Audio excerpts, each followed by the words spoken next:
Bonjour. Hello. Hello. Bonjour. Caroline. Fernanda. Enchantée. Nice to meet you. Nice to meet you too.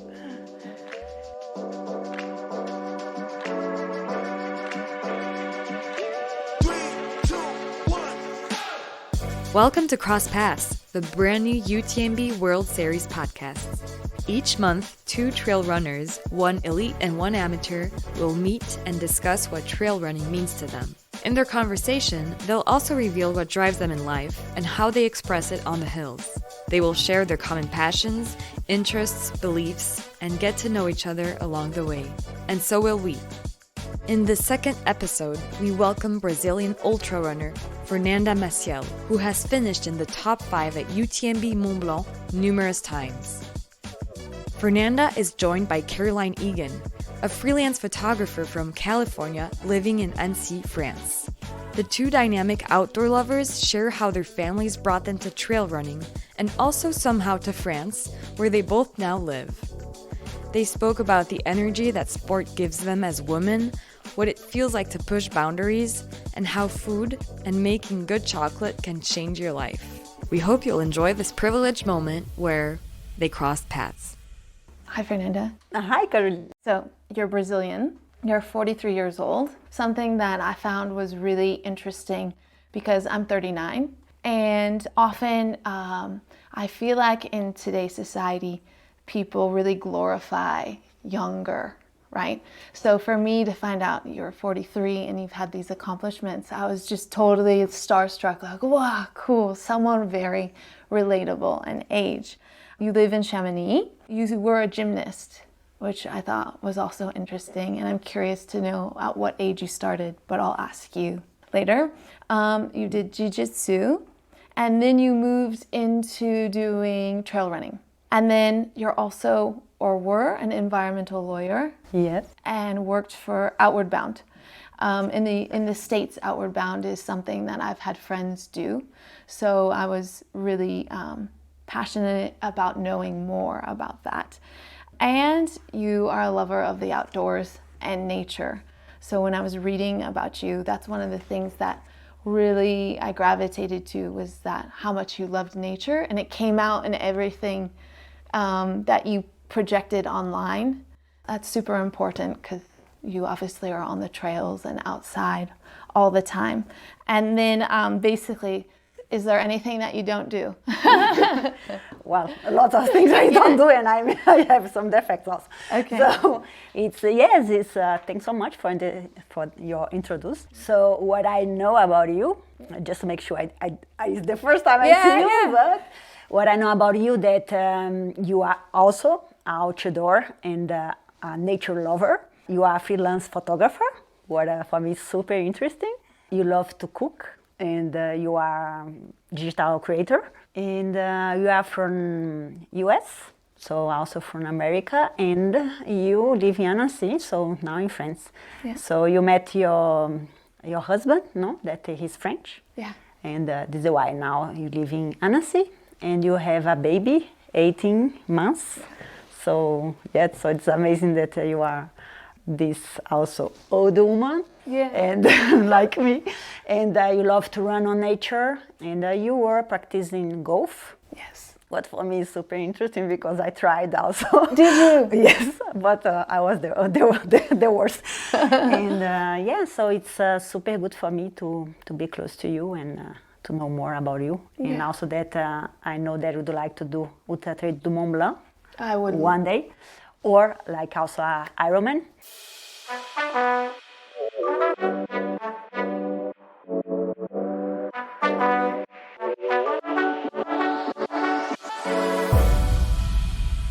So I know that you have done Maxi Race. Yes. That's amazing. Thank you. Also you have done the Nice Marathon. Yes. So where are you from in US, and why you came like for road running and trail running? So I would say California, San Francisco is where I'm from, and we call it the Bay Area. So it's a nice little spot in California where we're close to 2 hours from Lake Tahoe, and then about 2 hours from Santa Cruz. So I grew up always being outside, And I had parents that they weren't professional runners or anything, but when I'd wake up in the morning, they were out going running. And my parents loved to run together. So my first trail run was with my mom when I was 16. I was very, very slow. I wouldn't say I have like this typical trail running body because I was tall and always not bigger, but just, I love CrossFit and I'd show up to races and it's just one of those things you think about, you know? And my mom is Mexican origin, so she's born in the States but from Mexico, and she's really tiny, and she was a runner. So I did this race with her, and I remember it was the first time I was just inspired, and to be inspired by your mom at such a impressionable age, 16 and 17. Wow. This is what she beat me in the race, and to have your mom just smoke you. I mean, she's still running. Yeah, she's still running, and she Cool. honestly, if she trained more, she would be faster than me. She has something in her that is just a fire. I have it too, but I carry a little more self-doubt. She has no self-doubt. She's determined. Just go for it. Yeah. So I just was always into challenging myself and doing something more. And my first marathon was the San Francisco Marathon. Just because I was turning 26, I wanted to run 26 miles. Cool. Yeah. Good So I was project. like, let's challenge myself. And it didn't go to plan. So then I did the next year, the San Francisco again, and it went nice. And then when I met my husband now, I gave us the challenge to do the Paris Marathon, just so we could keep in contact. It was long distance, and so we'd train from opposite sides of the world. Interesting. And I'd say, how was your run? He'd be like, how was your run? And so that was the first big thing we did together. So going back to your question, I just fell into, I guess, challenging myself through running. I really liked having a goal and an objective. And that gets me to asking you, who was the first person you ran with and how did you get into trail running? Yeah, you start with the last one. I start to run ultras in San Francisco. Wow, cool, okay. Yeah, so can you see like your city, it's amazing in US. So I did my first 50 miles, so that was 80 kilometers. Okay. So it was in San Francisco. I was 28 years old and I love that. And since then, I didn't stop. So yeah, so it's like 14 years that I've been running ultra. But before that, so yes, I born in Brazil, and luckily my city is a big city. It's Belo Horizonte, 6 million people. Wow. But my city is on the mountains. Okay. So I started running, like going to the school and back. So always running. I didn't want to catch the bus because full of people, and I need to pay the ticket. Yeah. So no, I go running faster. So you just ran? Yeah, because going to the school was all downhill, 4K downhill, and to come back was 4K uphill. Completely uphill. It's still very hard for me, still to arrive in my parents' house because it's very steep. Okay. Any bus or truck can go up. It's very steep streets, so that is good. Is the why I love down and up, not much flat. So I started with gymnastics. So I started to be running as kind of my preparation For? my warm-up for the trainings of gymnastics. So my daily training was 4 hours per day. So since 8 years old, I was already training a lot. I was 10 years old. I was training US in Tallahassee, Florida, because they have a giant gymnastic athletes there and stadium and program. So I was training there. So since I was very young, I was athlete. So that's why I think I still 43 years old and I cannot leave this world because since I born was my life. And my family, they are fighters. That's why I was jiu-jitsu fighter because my grandfather, he was a jiu-jitsu champion. My dad, he was taekwondo and capoeira master. And my granddad garden was a big ring to loot, to fight. So me and my cousin, we born fighting. Like all the sport was always like that. Like for sure, I had to study a lot. My brother or my cousin right now, everybody's like they are very well, like with the profession. But the sport always was like our lifestyle. So this is still like that. Wow. But I don't remember like first run. For me, it was very natural. Very natural. Like in Brazil, and also I love to run by foot. I was always take out my shoes to run by foot. I don't know why. Always I was like that. Did family members run, or was it mostly just fighting? When I was young, was fighting, but always like running, like 30 minutes per day. Okay. As preparation, like warm up for the train of gymnastics. And I was the best runner between all the girls. Okay. So for me, I was like, oh, cool. I like this movement, Yeah. you know. So I love always the movement of running. And never in my life I thought like, wow, I'll be a runner. Or never was like a dream to be a runner or ultra runner. My dream was always like to know more about the world, to travel around the world. So running started for me as transport. Yeah, yeah. It's very different. And that actually comes back to one of my questions that I have for you. Obviously, having a fighting spirit and a background in sports, you have probably had to deal with self-talk and self-doubt. And I'm just so curious as how do you get through it? And so self-deception is our enemy. Delusions of grandeur, there aren't just annoying personality traits. Ego is more than just putting off and listening to obnoxious thoughts. So, telling yourself you can't, saying this is impossible. Have you had moments like this? And specifically in the UTMB, I'm curious because it's a long distance journey. Can you tell me what you think and how you get past that? The ego always will exist. We are not Buddha, us elite runners, because also it's part of our job. Yeah.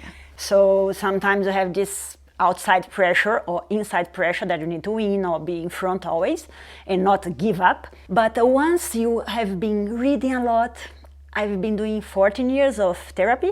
Okay. So, and also I learn a lot about the philosophy of fighting. Because I've been racing also so much, I know that it's okay to lose, to be a winner. So you lose many, many times. So maybe a new runner, like a non-professional runner, can have maybe more difficulty or not to give up, to just drop out of a race. Sure. So it's super important for you to understand what is your training race, what is your really dream race. It's like your life, it's as you have your kids, and so you have many goals in your life, many dreams. So how you prepare for that I think it's the most beautiful. Once you are there, for sure you need to fight or just try to avoid the negative things, try to avoid the risks, and just make sure that what is about your control, then you control. During UTMB Mont-Blanc, for example, many mistakes can happen. You feel like bad, you feel good times, like your headlamp can be without light, you cannot eat. So it's many things can happen, but how you lead with all this, sometimes with ego, sometimes without the ego, and then always thinking also about your essence, why you run. You are there because you love to run. Yeah. When you just go for your essence, you just keep moving, So this is like the beautiful things, I think, of the ultra race, to run marathon and long distance, because it's not just the body, but when you really understand your essence. So that's why I'm still running. I'm not running because I need to win all the time. Yeah. It's because I really love that. I cannot avoid that. It's really passion. It's your essence. Yeah. And my other question is, you talk about essence.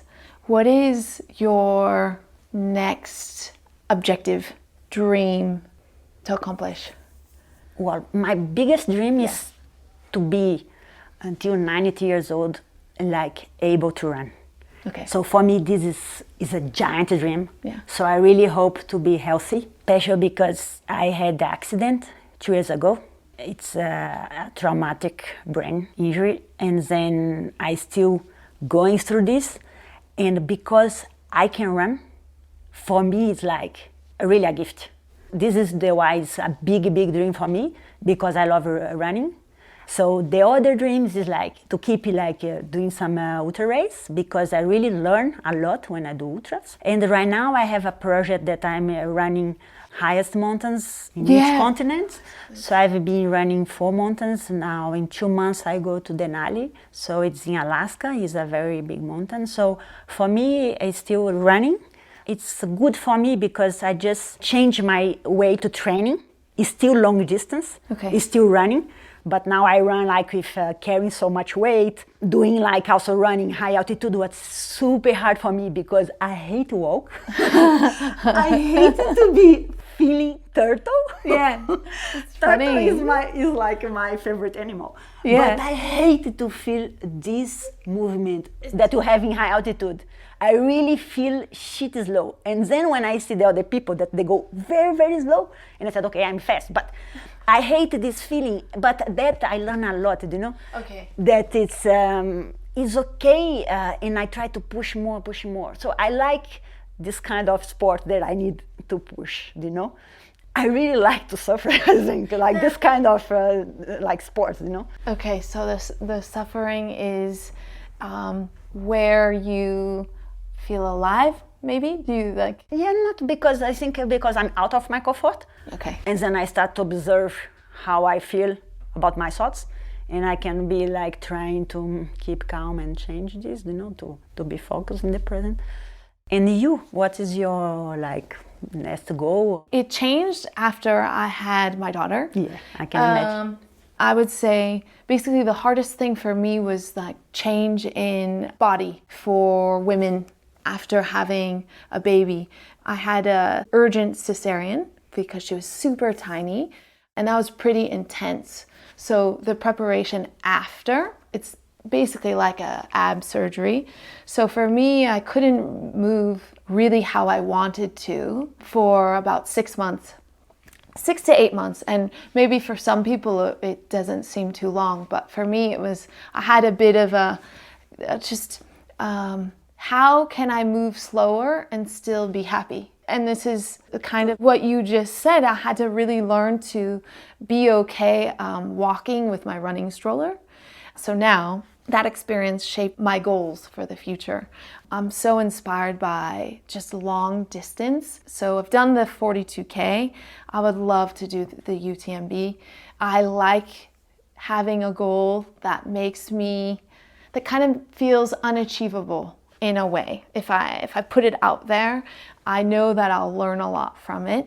I want to be dedicated in my training if this is my goal, because that's important too. I like having discipline. So that, or I'd love to do an Ironman because I like the long distance. I grew up swimming, and cycling I'm okay at. I'd say I'm pretty mediocre, but I would love to do the Lake Tahoe Ironman. So I gave myself till I'm 40, 41. But if I don't do them by then, that's okay. It's more so I know that there's preparation. I know that it's a time commitment, but I really just feel like races and running, whatever happens in the race, it's I like the part before, the training and the dedication. Yeah, I think it's super important to have like a goal, because then you put more motivation also, no? More discipline. It's easier to get the motivation, discipline. Also, it's important to have for me also like the coach, because then it's the discipline is easier to get this discipline, you know? Yeah. So for me, it's the hard work, the discipline, and the motivation. It's super important for you to succeed, for example, in UTMB Mont-Blanc, no? And right now, after 1 year and a half, no, that you have your baby, are you able to run 2 hours, or how it's your... Yes, so I'm up to 20K, but I have it like in my, like you said, essence. I feel it, I want to do it. I don't know if I think I can get there, obviously. But I've been doing I started out just going back to 4K, then 10K, then 15K. And then I look at it as more as time. So as long as I'm out for 1 hour, 2 hours, because my time changed as well. But I've never been really too big on numbers. That's why I like long distances, because it's just anything can happen out there. And especially on trail running, it's really a journey and with yourself. And so it's a surprise when you run into another trail runner when you're out there, and they might say, like in French, they're like, oh, vas-y, keep going. And I like giggle because I can get so in my head. But yeah, so basically I would love to get up to the 40K again, maybe by summer. And I'm curious, like you run, but you're not professional, no? No. And then when you see like professional runners run Ultra Trail Mont Blanc, you think it's a cool life? I think it's a very hard life. I think it's cool because it's cool and there's the glitz and the glam and what it is. But I also know as other runners, respecting other runners, that there's a lot of time and effort that they've put into it. So I wouldn't think it's glorious. But now after speaking with you and you told me about your essence, I'm like, that's cool. I want an essence like this. Yeah, well, that's the cool part also. Yeah. But because can you tell me, do you, as an elite runner, do you think it's cool? Like, what do you think of the sport? Yeah, I think it's like looking for outside is like look like it's cool, no? And it's really cool because the trail running community, usually all us runners, we respect each other a lot. So I think you can see this outside, but it's really, really inside. You are not so many. So especially the girls, like who you are, and so it's at least for my part is I respect all of them, and usually are all my friends. Because also it's hard to find someone that has the same lifestyle with you. I'm in Chamonix because it's just falling natural. Your love when you see you are on the mountains, no? And close to you, you are like full of these people around. So it's a sport that is amazing to develop yourself as an athlete and also as person, no? But there is also like the other side because it's lots of travelings and trainings every day, so it's many hours and many hours of physio for massage and to be able to go in to follow this, no? For example, for me that is getting older, I hate to go to the gym, but I think I started like from 5 years ago. Now I go like 2-3 times per week. I go to the gym just to avoid injuries. So that for me right now is super important.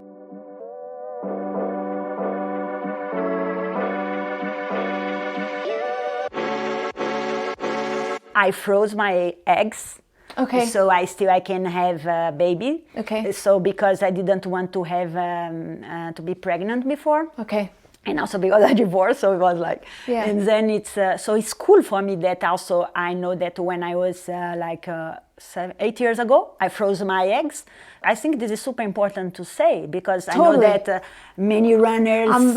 I'm happy you If said I this. knew. I was like frozen my eggs when I was 20, because then I can be running, or like when it's you really feel like the moment you can have your kid, because I can imagine that for you was the right moment. Yeah. But maybe sometimes when we are getting older, you are just pushing to have the baby, and sometimes it's not the right moment with your husband because we still want to enjoy your lifestyle or to be more outdoor, no? Yeah, I'm really happy you said this because I was going to ask you about societal pressure as a woman in sport with maybe having a baby or taking time off from that experience. And I always wonder about elite athletes.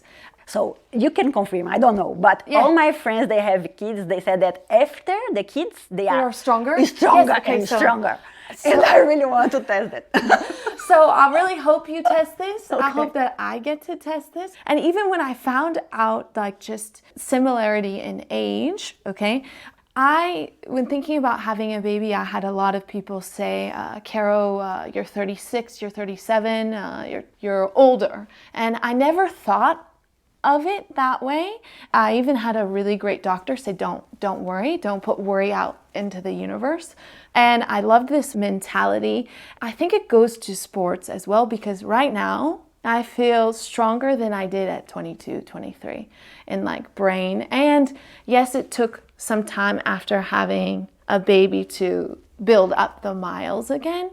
but I'm like, I'm ready to go. So, just have bigger goals and feel stronger. So I don't know if you have like female friends who are athletes, they've told you they're stronger after giving. It's just, I don't know about the hormones, but for sure the confidence I grew up and this mindset is more prepared. But I don't know, probably in hormones also, I don't know, you are somehow stronger. Yeah. I just think, I became more aware of when I saw women running. Because in Annecy, if you run by the lake, I always give like a thumbs up to other female runners. It's just like a nod of like, you're really cool, you've been through a lot. I don't know, it changes your perspective having a baby and being a runner and then seeing other runners too. So I'm like happy to hear that your female friends say they're stronger because when I found out you were from Brazil and then myself from California and then you living in Chamonix, I really wondered, how did you feel like you integrated into the lifestyle of France, right, culturally? And if French is hard for you, because it's extremely hard for me. Does France feel like home for you, or mostly the mountains of this region, do they feel like home? My family, they are Brazilian, German, so I think somehow I have the European blood. Okay. So that is a bit easier for me to be in Europe and to live here. Also, I go to Brazil twice per year. So then that keep me like my roots and also my Brazilian energy, being with my family and seeing my friends, running on the mountains that I have been running during all my life. So that make this balance. I think if I'm just in Chamonix, I can get completely sick, especially because here, the name of my city is Belo Horizonte. Okay. So it's like beautiful horizon. So here you don't have horizon. It's just like this. So you cannot see the sunrise, sunset. And then it's okay for me because I love the mountains and I love how I can reach the high mountains here. So that is more challenge for me. And also for what I'm doing right now is perfect to be in Chamonix. I really feel at home. So when I leave Chamonix, I'm dreaming already to come back. Okay. So that is a very good sensation. And also because I think it also is more about how you are, If you are fine with yourself, you are fine in Chamonix. I can be fine in my big city also. It's hard because it's a big city that you miss the nature. But if I'm around so much mountains and nature, and especially wild nature, I really feel fine. Chamonix is a cosmopolitan place. Sure. So it's like so many, my best friends here, they are Italian and also American, South Africa, and so many different nationalities, also French. So it's fine. I lived in the Pyrenees, and then there was harder to find also like some girls that I was able to run with. So I was 100% running alone. I still run alone most of the time, but here it's maybe twice per week I can run with my friends. All of them, they are elite runners, so it's easy. Yeah. You have the same pace, so that is super good. But I think it's disequilibrium, Sure. It's if I'm just here, you be tough, and I think if I'm just in Brazil, you be tough. And you? Yeah, so... You moved in 2015, so like it's 7 years? 7 years, which is weird to say. So I had a time I photographed a cookbook in the United States. And during that time, I had met my boyfriend, and he lived in France. So then we did the Paris Marathon, and then I came here. And then I never went back to California. Wow. Yeah, but it was in my head. Love story. Yeah, love story. And it's funny because my first 2 years in France, it was like, I'm living the dream, I'm in France. And then I had to learn the language, and that was really tough to do. But where I found community was in my run group and then running. So for me now, and also with COVID, I didn't get to go back home for 2 years. So it was really, okay, let's make France home. as much as I can, jump into it, just really make the best of the situation. And I recently got to go back home for the first time in 3 years in November and see all my family and friends. But seeing everyone, I was so happy. It was beautiful. I got to introduce my daughter to my grandma. That was my big project because, letting her see different generations. I did dream of Annecy as being home. So it's weird. Yeah, home, like what you said, is home is not really necessarily one specific place. I think it's where people are, if you're happy in yourself, you can kind of create home wherever you are.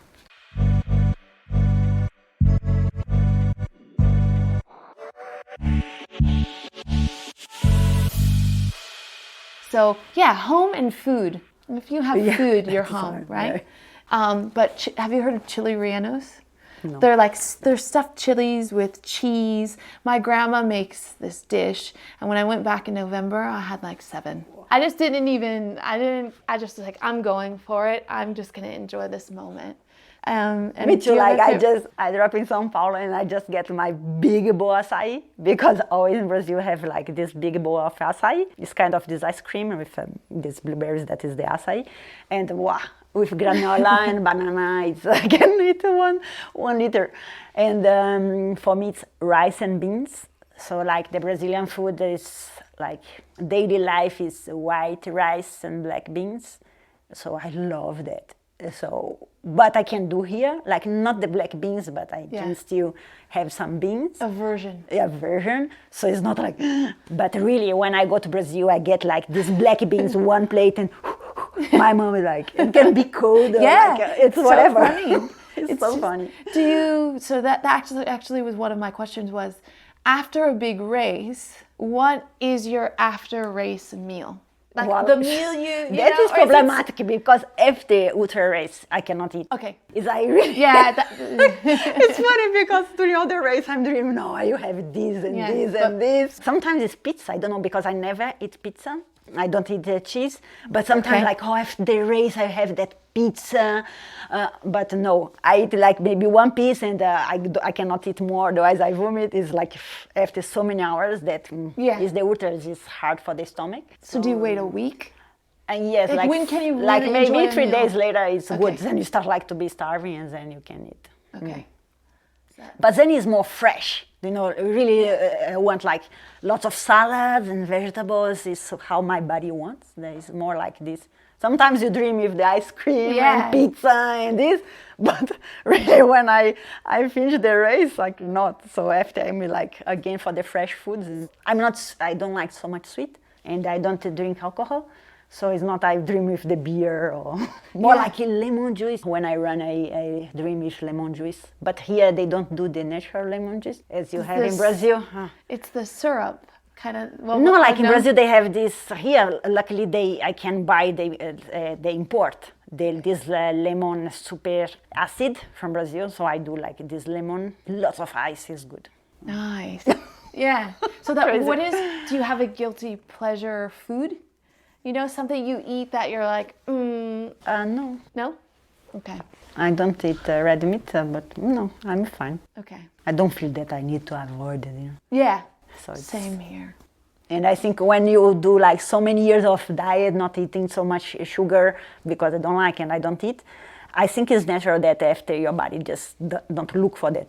But for sure, the period days, I can eat a bar of chocolate. Coffee or tea? Do you have coffee? Coffee for sure. Okay. And you too? I live for coffee. Yeah. Me too. Before the race or after?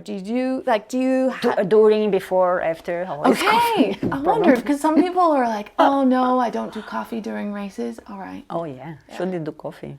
And do you do any salt, like chips or anything like that in the race? Yeah, in the race I do like lots of potatoes, avocado with sweet potatoes, and white rice, if I can do some bars with white rice. And always in the beginning like more solid food, and then after half of the race, just after 7-8 hours, just liquid, just carbohydrate, but in powder and also liquid, because then you can finish the race.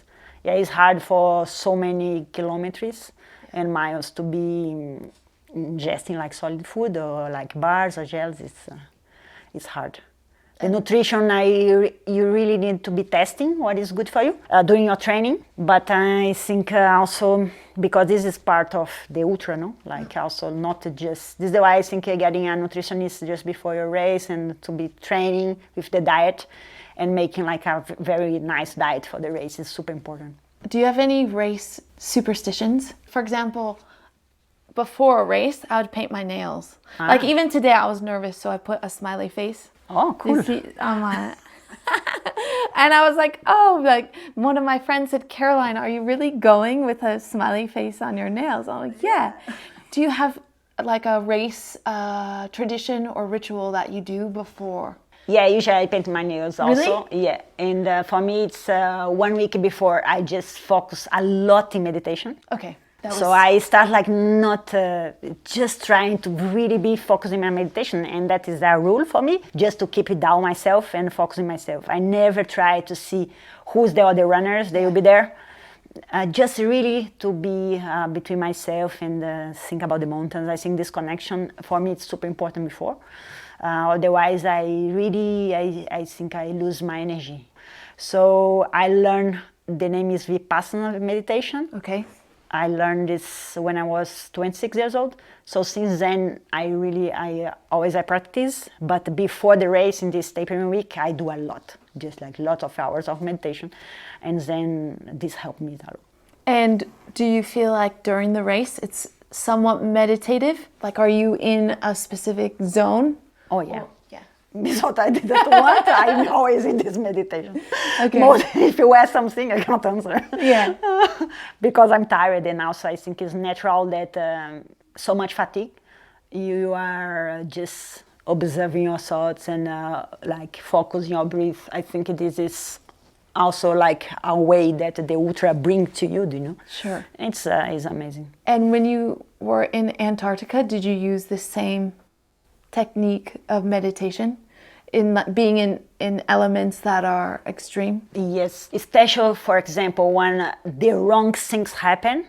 So you are running and you are focused there, but then I broke my crampon, then my goggle was like frozen, so I couldn't see anything. It's you try to fix, and then it's just like you really need to be focused to finish, you know, like not to get like nervous or thinking wrong, like or negative. Just like still like focus in the present, observe your breath and each step. So avoiding all the exterior and these negative thoughts I think is very important. Then you really put all your energy, especially in high mountains that the lack of oxygen is so much. So I don't eat because I cannot. If I don't have proper oxygen to think, imagine if I can eat. Yeah. It's completely another world. So you really need to focus your energy in each step.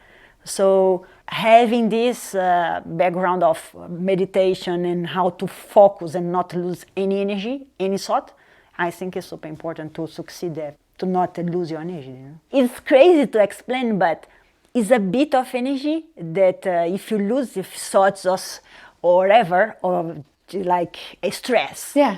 You just lose your energy to keep you warm, to keep you thinking, to keep you doing one step. And alive. Alive, yeah. To me, you are a superhero. No, in that sense. I'm normal. No, but normal. But I just think that can be applied to a lot of things if we just focused on breath and keeping things simple. Do you have a runner or someone you would like to run with or walk with? Like, just who would be someone you enjoy training with? I think for our sport, Caroline Egan is someone that have been doing a lot, and so I'm super proud of him as a person and as athlete. But for me, as like kind of a mentor or someone that inspired me a lot was Hillary Nelson. She just passed away last year when we were in Manaslu. And because I know her from 11 years ago, and then she was the strongest like woman in our team. And then she was that woman that was going to high mountains and exploring, going through all her limits, and really a true woman, with kids, and she is an amazing person. So right now I miss her, but I know that she did so much things. She inspired me so much, and she will keep inspiring me. So that is someone that opened a lot my mind as a woman to do whatever I want in my style, and also with courage, With courage, yeah. And do you think of her often? Yeah, especially I was there in her rescue, so for me it was a big impact. So her life made for me a big impact, and also her death for me was a big impact also. And I had to treat about her death, and so it's a big impact. But always positive, Yeah, what is good. and I think that's what you said so beautifully, just right there for me, is the life that she lived was so big and such a woman. I think that's important to say, because this is not easy. This is not an easy subject. So for you to, carry on thinking of her positively. Yeah, it's the memory, Yeah. I think it's the impact, if you love someone also. Yeah, this impact in your life will be forever.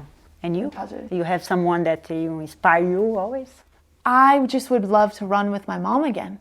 It's I don't know if this would happen, or a trail race, because I mentioned in the beginning, I was being 16 and inspired by running with another female, was my mom. I'd love to do a trail race with her again. Also, my sister was really sick. She had blood cancer 4 years ago, and she ran as well.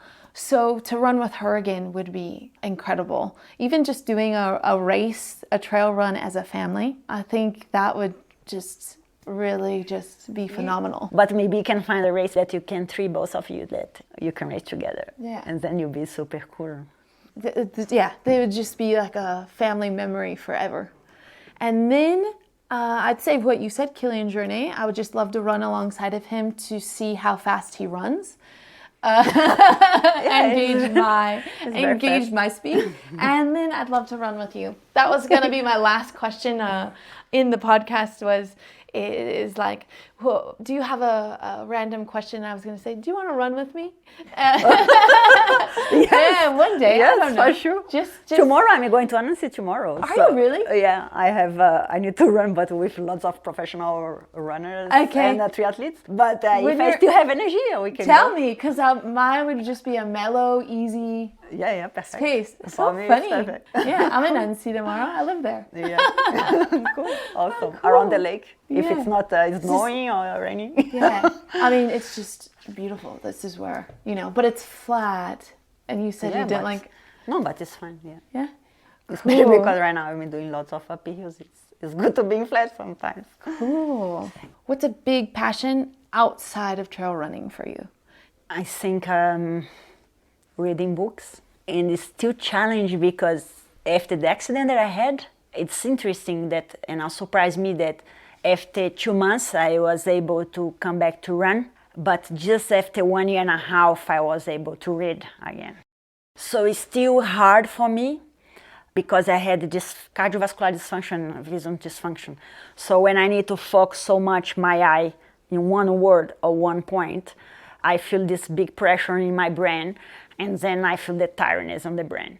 So little words is interesting, but it's still very hard. But I keep reading because I love read. Usually I read more books about spiritual. Yeah. I love all the kinds of Paulo Coelho me books. Too. Have you read The Alchemist? Yes, many times. English, Portuguese. Yeah, I feel like this is a book that just keeps giving you something new each time. Yeah. And depending on where you are in life. Yeah. The Alchemist, for example, is a very good one to be reading in different phases of your life and ages. It's a super good book. So I love to read book and to be relaxed at home at the end of the day, and the reading is something that I think can improve myself a lot. And you?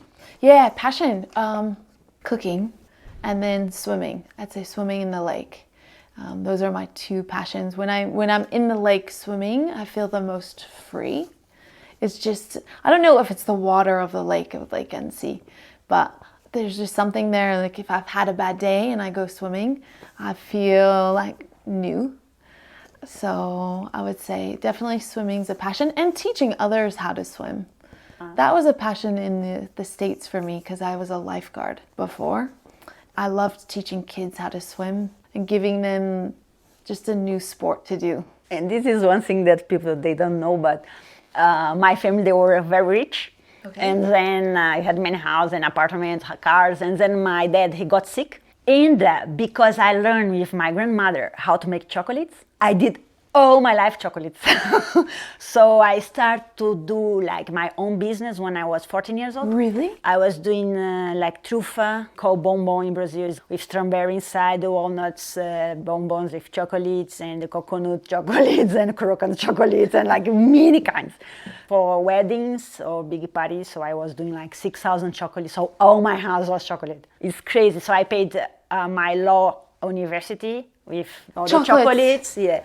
So with 14 years old, I started to help my house because my dad, he had to stop to work, and then like selling one apartment, and I saw like, oh, they need the help, you know. So that was natural for me, that I don't know why, but I just start to make the chocolates. And I was selling chocolates in my school for my friends. Wow. And then I become like in one point in my life that was, okay, so I open my big business, my store, to sell chocolates, or okay, I'll be like the environment lawyer. That was my question. I became environment lawyer.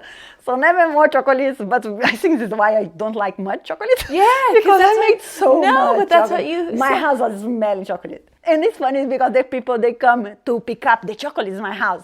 And they said, Fernanda, you help your mom. And I said, no, my mom, she doesn't know to make chocolate. It's myself, 14 years old. I'm the owner of the business. Crazy.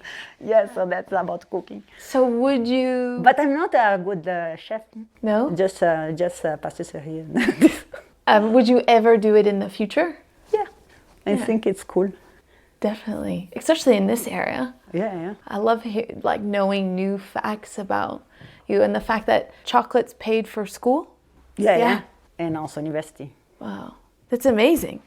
I would love to try some truffles. And I'd like to see your photos of your cook. Yeah, I'd love to share them. We'll have to do that when we run together. Yeah, awesome. 3, 2, 1, go! So this is a game. Yeah. I want you to tell me what is, one is the true, okay, about myself. Okay. And two is false. So which one is the true? I suffer from vertigo when I'm at altitude. Okay.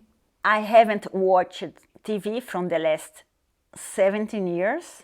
When I arrived in Chamonix, on my third day, I went for a walk. I got lost and I ran out of battery. I had to sleep in a shelter at night. The next day I realized that I had stopped only 1 kilometer away from my house. Okay, so what is true? What is true, 1, 2, or 3?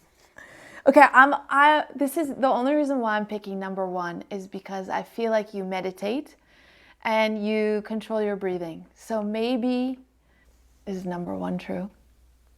No! Okay, then the last one. Well, the number 1 is half true. Half true, yeah. That's depending on the altitude I am, Exactly. I'm always in vertigo. I'm sure you have some Especially type if of my fear. goggles, they are frozen. So no, but the truth is I haven't watched TV for the last 17 years. Wow, Yeah. that's incredible. It's a choice. Yes, Twitter helped me a lot. Okay. So to know all of the bad news and good news in the world. But yes, Otherwise, you don't need it. 17 years, no TV. I'll tell you, nothing's good on. I mean, watching TV. I don't know. So Okay, are you ready for mine? yeah. Let's go. I have photographed culinary projects for celebrities such as Jamie Oliver and Gordon Ramsay. When I arrived in France. I won a karaoke contest singing California Girl by Katy Perry. The French audience loved it because they love when you sing a song in English really well. And then later I got a free drink, and this was the song I walked down to the aisle to. So it's Katy Perry, California Girl is the song. And then I ran the Annecy Marathon dressed in a cupcake costume. The one. One is true? Yeah. No. No? No, but it's so hard because I did photograph a cookbook for Stephen Curry's, the basketball player. I did his wife's cookbook. But number 2, I sang Katy Perry, California Girl, in a contest for karaoke, and then that's the song I walked down the aisle to. It's not a song you walk down the aisle to. Okay. Yeah, but it's just... I would never imagine Yeah. So yeah, that's true. But it was hard. That was tricky. I made it a little tricky. Okay. Yeah. So there's the community that obviously wants to ask you some questions. Okay. So Vanya would like to know, what are the funniest situations you've had while running? Wow. Because I had so much tragic drama situations. Okay. But maybe it was like, I think it was during UTMB Mont-Blanc. I just stopped behind a rock. I wanted to go poo. And the 2 runners come, do you need the help? So that maybe I was like not feeling good, you know. Yeah. I really wasn't feeling good, but they came and said, no, go away. So that is just came to my mind. But yeah, fun situation. Well, my name is Fernanda Maciel. And my family is from south of Brazil. Okay. And there is Leonardo Antunes Maciel. He lives in Rio de Janeiro. He's my cousin, but his cousin for the cousin. And then he made an inscription from him to race that like 10 years ago in El Cruce in Argentina. And he put Leonardo Antunes Maciel, and he created like a name of a girl, Fernanda Antunes Maciel. He didn't know about me. And then everybody, wow, I will race with Fernanda. And he, whoa. Who Fernanda? Who is Fernanda? And then he wrote me Facebook that time. Hey, maybe Antunes Maciel is from Pelotas, the south of Brazil. And I said, yes. And he said like, wow, so you are cousin. So right now, Crazy. We met and have been doing many races together. Yeah. That was funny that then our family right now, they are super together again because this mistake of him, and it is a funny mistake. Yeah. So then I have Emile. Do you, just like me, always think halfway in a race, which idiot told me this was fun, and then feeling sad comes over when you cross the finish line? Do you ever have like a moment where you think, oh, was this supposed to be fun? No. No? That's supposed to be fun during the race. Yeah. Well, no, usually this is the way I came to the race before to train in the course, because then I really can keep fun. Yeah. I can take photos and I can really appreciate the landscapes. Yeah. Because during the race, I suffer a lot. Okay. This is the truth. Yeah. I love when you are married, they say, oh, have fun. I can tell you 90%. Oh You're my not. gosh, I'm suffering so much. It's, well, I enjoy a lot. But sometimes I think I'm so focused, like on my step, I'm more in this meditate mode. And for sure it's my passion, but I don't have like so much fun that what's fun mean to myself, you know? So during my trainings, I really have fun much more than the race. Okay. I think the race, I think I have more this animal instinct. More okay. this fight Sure. instinct I'm than positive the you do. fun instinct. Yeah. Yeah, I mean- and that's fine. I like this also. Yeah. And now I know it's your fighting instinct because of your family. And then one more is from Sergi. When will you be back to the UTMB Mont-Blanc? Well, that's a good question. If it's okay, I want to try this year in September. September Okay. to race the UTMB by Brazil. Okay. It's the Paraty by UTMB. It's 110 kilometers. I think you climb 6,000 or 7,000 up. It's in Rio de Janeiro state. The name is Paraty. The place is beautiful. I've been already racing there before. So I'm super happy because usually I was always focusing the world circuit. Sure. And never I had the opportunity to have a race in the world circuit in Brazil. So it's the first time that I have, so this is why I'm going there. I really miss racing my country. It's funny because I live in Chamonix and I'm not racing the UTMB here, and yes, in Brazil. But for me, it will be like a big dream, and you go for this race. Cool. That's this September. Yeah. Okay. So so I have many good plans. So also before this race, I'm going for this project right now in May in US, in Alaska. In Denali. The Denali, Okay. yes, running up and down. So it's also maybe 20 hours. And So will it's you be hard. doing that by yourself, or is it like an endurance race with others? No, it's just a personal project. Personal just by project. myself, yeah. Okay. Yeah. And Denali's supposed to be wild. Yeah, for sure. Very Alaska. cold and very tough. So this is why it's my preparation Focus. right now, and this is why I'm training here crazy on the snow and the immense meters up. That's super necessary for me right now. Then after I go to Kenya, after Denali, crazy, but I go to Kenya to run with the girls in Kenya to get Crazy. some volume Yeah. and flat. To be Ready for the ultra race, because Okay. then the training will be completely different. So this is why I do this as a preparation for the race in Brazil. So I go to Africa. I think one of the last things I wanted to say that's kind of all related, tell me if this quote was correct of yours, is to move positive. Is that correct? Okay. So just hearing you talk about Denali, then going to Kenya, then going to Brazil, for me, you're so positive in what we've talked about, is that your move positive is like your mantra, your philosophy is what you are, and I think that's really important to Thank you. to have people who the words that they say really are who they are.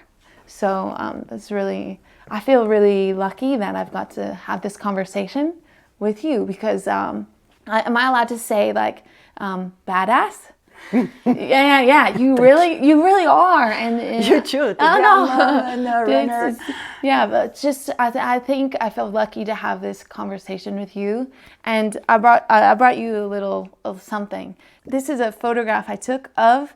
She's 93 here, and she used to be. I call her Mommy Cool, because Mommy is like grand-mère in French. Yeah. So, or abuela or abuelita, and I photographed her because she's a designer, and she just had this personality that was just so positive and so carefree. Oh, so beautiful. And then if you turn it, it says, "Stay cool, Fernanda." Oh, Yeah, thank you so much. yeah. Thank you so much.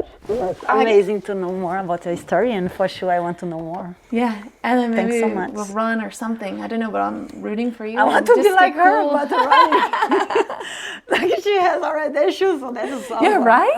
And so, I laughed because you said, like, when I asked you, like, what's your goal, your lifelong So this is goal? like- And you're like, to live to like 98 running. And I brought Mommy Cool. So I hope you turn into Mommy Cool. Thanks so much. So I hope to see you in Annecy, and you can run yeah. together. For sure. Thank you. Yeah. That's it for today. We hope you enjoyed this moment and found some inspiration to get out on the trail paths.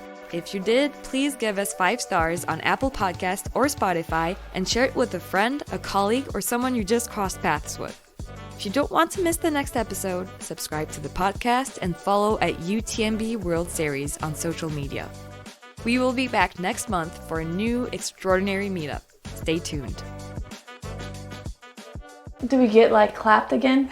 No. No? Okay. If you run, I was like, that sounds nice to get clapped.